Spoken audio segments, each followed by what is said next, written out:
माँ तू सबसे प्यारी है, माँ तू जग में न्यारी है।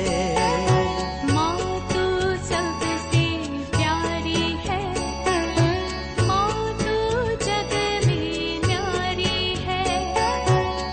अपने आंचल में रखना, अपने आंचल में रखना। हमें वरदानों से भरना। माँ तू सबसे प्यारी है, माँ तू जग में न्यारी है। माँ तू सबसे प्यारी है, माँ तू जग में न्यारी है। पिता, पुत्र और पवित्र आत्मा के नाम पर आमीन। आप सबों को जय यीशु। हम लोगों के इस्राएल यात्रा का चौथा दिन, इस्राएल में चौथा दिन, हम लोग सुबह सीधा कफरनहूम पहुंचते हैं।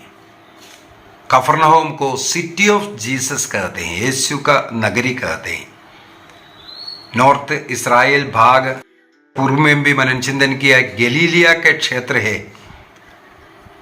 गलीलिया क्षेत्र में हम लोग ने अब तक माउंट ताबोर को देखा और नासरत गया, काना गया और आज कफरनहूम में, कफरनहूम और तबका एरिया में हम लोग 4-5 जगहों पर जाने वाले हैं। तो आज शुरू में यीशु के नगरी सिटी ऑफ जीसस कफरनहूम पहुंचते हैं। कफरनहूम ईसा मसीह का दूसरा घर भी कहते हैं। बेथलेहम में जन्म लेने वाला प्रभु, इसके बाद नासरत में पवित्र घर परिवार जो रहता था, होली फैमिली, वहाँ रहता था। लेकिन जब पब्लिक की लाइफ ईसा मसीह ने जब शुरू किया 30 साल की उम्र में, सबसे पहले बपतिस्मा, आज हम लोग बपतिस्मा का जगह भी जाएंगे। तो बपतिस्मा लेने के बाद प्रभु ईसा मसीह अपना सेवा कार्य करने के लिए चुनने वाला जगह है ये जो कफरनहूम इलाका। कफरनहूम में एक सिनगोग है, कफरनहूम में पेत्रुस का घर भी है। वैसे पेत्रुस तो बेथानिया से है, सॉरी बेतसैदा से है। बेतसैदा में उनका एक्चुअली घर है, वहाँ का मूल निवासी है। लेकिन वो भी अपना जो सेवा का कार्य जब शुरू हुआ और साथ ही साथ अपना जो मच्छी पकड़ने के लिए जो चुना हुआ इलाका है, इसलिए उनका एक घर भी यहाँ पर है। कोई कहते हैं उनका पत्नी का घर है करके, लेकिन बाइबल पंडित उसका खंडन करते हैं, क्योंकि इसी घर में अंद्रयुस भी रहता है करके पढ़ने के लिए आता है। तो इसलिए अंद्रयुस और कैफस रहने वाला कफरनहूम का घर आज एक सुंदर चर्च है, वो भी हम लोग देखेंगे। और आज प्रवेश करते हैं प्रभु का उस नगरी सिटी ऑफ जीसस कफरनहूम। कफरनहूम गलीली समुद्र के तट पर है। हम लोग प्रवेश कर करके सबसे पहले हम लोगों के नज़र में आता है एक स्टैच्यू ऑफ सेंट पीटर, पेत्रुस का एक स्टैच्यू। वह अपना अधिकार चिन्ह, वो जो चाबी पकड़ा हुआ,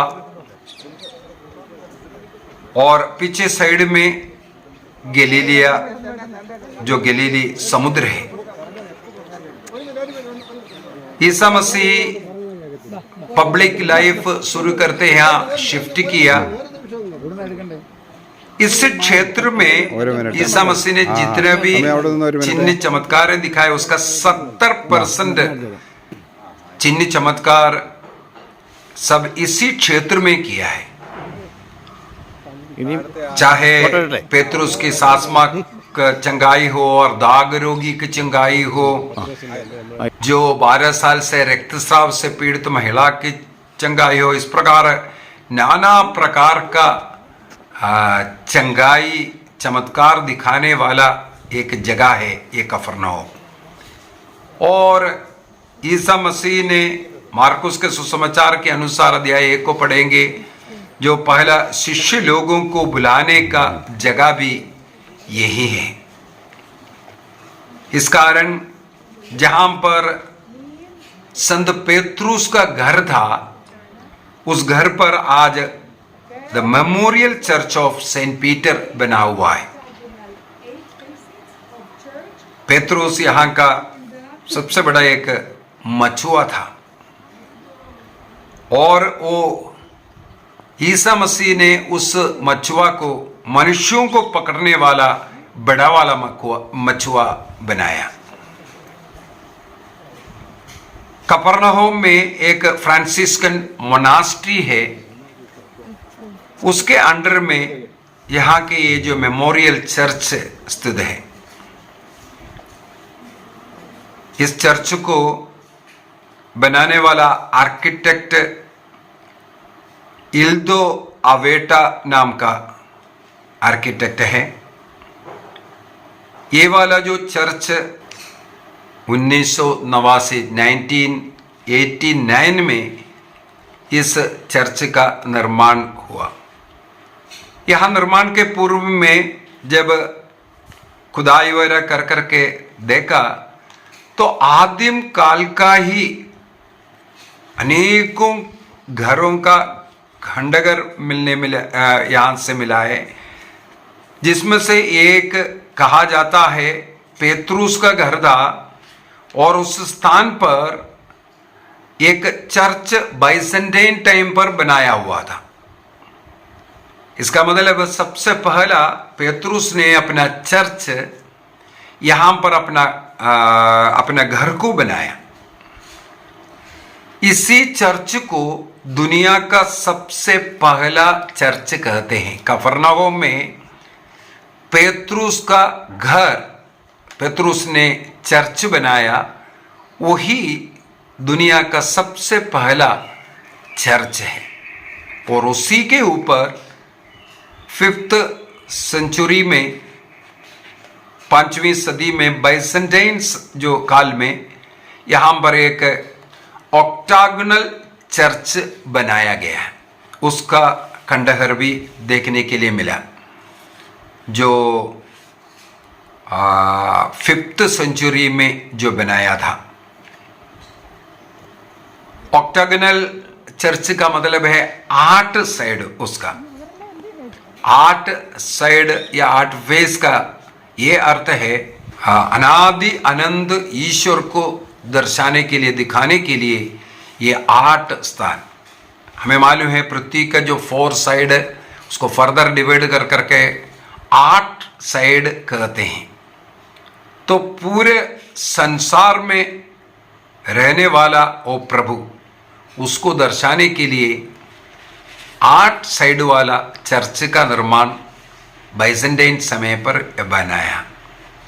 और उसी के ऊपर आज के चर्च को 8 खंभों में खड़ा किया हुआ है।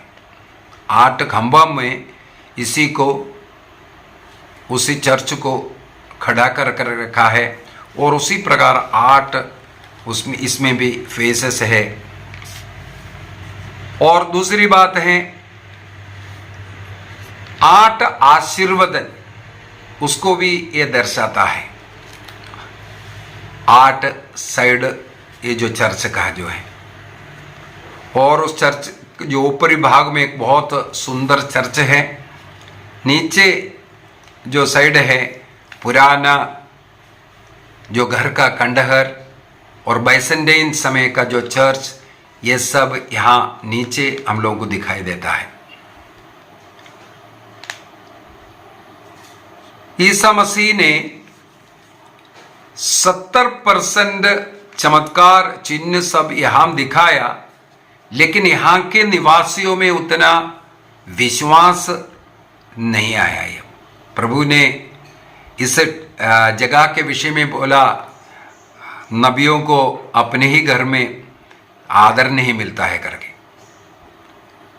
अनेकों ऐसा घटना भी हुआ होगा, समय भी हुआ, ईसा मसीह को केवल उन लोगों ने एक बढ़ई के रूप में देखा होगा, या देखो बढ़ई जोसेफ का लड़का, मरियम का बेटा, ऐसा ऐसा बोल करके उन्होंने प्रभु के रूप में उनका स्वागत नहीं किया, स्वीकार नहीं किया। इसलिए मत्ती का सुसमाचार अध्याय 11 को यदि हम लोग पढ़ेंगे, वाक्य 20 से 24 तक, मैथ्यू चैप्टर 11 वर्स 20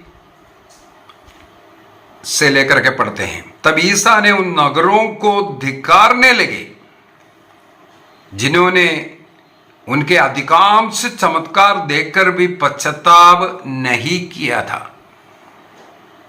धिक्कार तुझे खुरासीन, धिक्कार तुझे बेथसैदा, जो चमत्कार तुम में किए गए हैं यदि वे तीरुस और सीदोन में किए गए तो उन्होंने ना जाने कब से टाट ओढ़ करके और भस्म रमाकर पश्चाताप किया होता। इसलिए मैं तुमसे कहता हूं, न्याय के दिन तेरी दशा अपेक्षा तीरुस और सीदोन की दशा कहीं अधिक सहनीय होगी। इसके बाद वाक्य 23 में कहते हैं, तू कफरनहूम, क्या तू स्वर्ग तक ऊंचा उठाया जाएगा? नहीं, तू अधोलोक तक नीचे गिरा दिया जाएगा। क्योंकि जो चमत्कार तुझ में किए गए हैं यदि वे सोदोम में किए गए होते तो वह आज तक बना रहता। इसलिए मैं तुमसे कहता हूं, न्याय के दिन तेरी दशा की अपेक्षा सोदोम की दशा कहीं अधिक सहनीय होगी। इसका मतलब है यहां पर 3 देशों का नाम लेकर के, कराजीम, बेथसैदा और कफरनहूम, जहां पर प्रभु ने ज्यादा चमत्कार किया, उस जगह को धिक्कारते हुए बोलते हैं। ईसा मसीह ने अपने नगर के ऊपर इस प्रकार क्यों कहा? क्योंकि प्रभु स्वयं उस नगर का वहां रह करके जितना चिन्ह चमत्कार किया, लोग लेकिन ईसा मसीह में विश्वास नहीं करता था।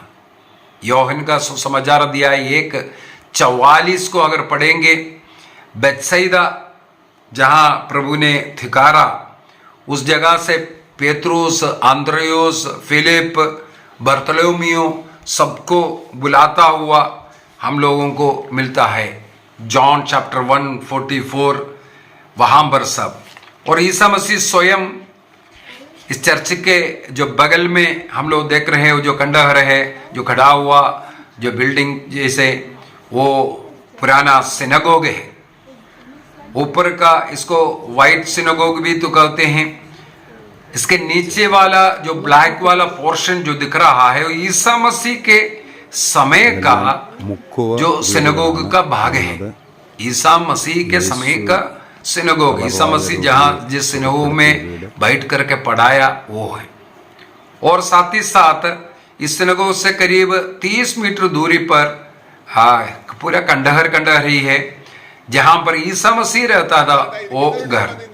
यदि हम लोग मार्कुस का सुसमाचार अध्याय 1:33 को, घर के सामने एकदम जनावली इकट्ठा होने के विषय में, और उसी प्रकार मार्कुस का सुसमाचार अध्याय 2:1 से अर्धांगरोगी को लेके आ रहा है, छत खोल करके, जिस घर में मसीह रह रहा था उसका छत खोल करके नीचे अर्धांगरोगी को लेके आने के विषय में, ये सब हम लोगों को पढ़ने के लिए जो मिल रहा है।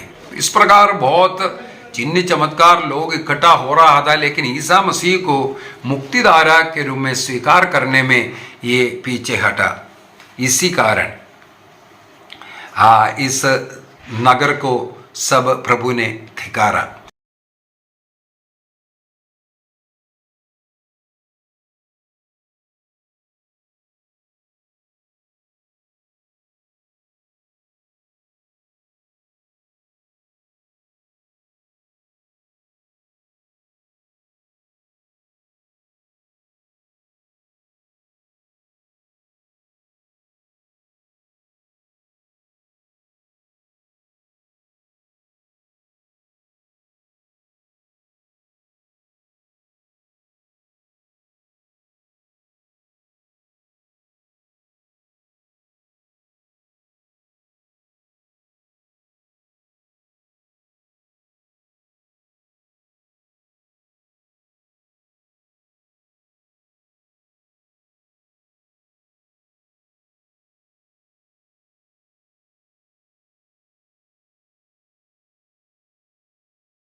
एक और बहुत ही सुंदर जो मूर्ति हम लोगों को देखने के लिए मिलता है, इस जगह का पार्क के अंदर एक बेंच है। उस बेंच में सोने वाला एक व्यक्ति, एक ब्रॉन्ज में बना हुआ एक कैनेडियन स्कल्पचर है, तिमोथी, उनके द्वारा बनाया हुआ है। कनाडा का आदमी है। ये बनाया हुआ सुंदर ये स्कल्पचर देख ले। सबसे पहले 2013 में उन्होंने टोरंटो में बनाया था। इसके बाद सैकड़ों इसी प्रकार का मूर्तियां दुनिया के कई जगहों पर बनाया। अब कफरनहूम में भी सही जगह पर ऐसे एक मूर्ति बनाकर रखा है। पार्क के बेंच पर जिस व्यक्ति को कोई जगह नहीं है सोने के लिए, रहने के लिए, वो रात्रि सोता हुआ दिखने वाला एक, केवल पैर बाहर है चादर का, इससे पता चलता है कीले टोकने का निशान दिखने के कारण ये ईसा मसीह का मूर्ति है करके। और सामने बोर्ड इसलिए लिखा है होमलेस जीसस, जिनको अपना घर नहीं था रहने के लिए इस कफरनहूम के इस बगीचे में बेंच में रात्रि बिताने वाला बहुत ही सुंदर एक मूर्ति। तो आज कफरनहूम का इस क्लास के अंदर सबसे पहले हम लोग इसमें एंट्री किया। इसके बाद पेत्रुस का मूर्ति देखा। इसके बाद memorial church of Saint Peter देखा, ऑक्टागनल जो चर्च बना हुआ, उसके बगल में कफरनहूम का वो सिनेगोग और मछुए लोग रहने वाला उनके जो घरों का खंडहर पूरा टूटा फूटा पड़ा हुआ है। और सी ऑफ गलीली पास में है, इसलिए यहाँ मछुए लोग रहते थे। और ईसा मसीह का घर का उस इलाका जहाँ पर ईसा मसीह अधिक पब्लिक लाइफ के अधिक दिन यहीं बिताया था, उस जगह देखने के लिए प्रभु ने जो आशीष दिया, प्रभु को धन्यवाद दें।